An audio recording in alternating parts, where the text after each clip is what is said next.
अस्सलाम वालेकुम। मैं एक गरीब आदमी हाँ। यह मेरा काम सी 2 साल अरसा हो गया।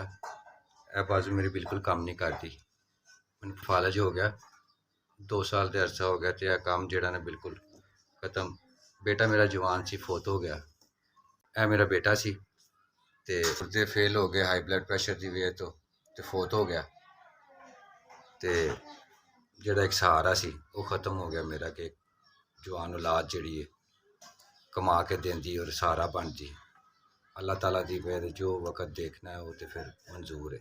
फालज होया जिहदी वजह तो साइड मेरी बिल्कुल काम नहीं करती। एंटीक का काम करता सी ते हुण बिल्कुल खत्म हो गया।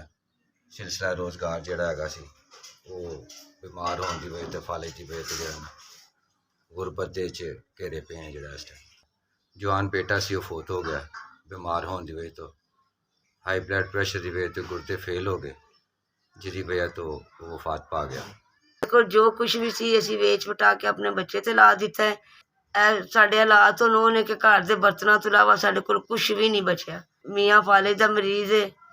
मियाँ फालज का मरीज है। मैं किसी के घर काम काज करके अपने मियाँ की रोटी का तो अपना सर्कल चला रही हूँ। दुकान भी किराए का है, साड़ी मदद की जाए। SVS अल्लाह तुहानू तरक्कियां देवे। अल्लाह तुहानू बहुत ज़्यादा देवे। 5000 रुपया तुसीं साड़ी मदद की। अल्लाह ताला तुहानू इन्ना कु देवे कि जिवें समुद्रां च पानी। तुहाडे बहुत बहुत शुक्रिया। अल्लाह ताला तुहाडे रिज़क च बरकत पावे। अल्लाह ताला तुहानू बहुत देवे। अल्लाह तुहाडी इज़्ज़त च बरकत पावे, रिज़क च बरकत पावे, लम्मी उम्र देवे।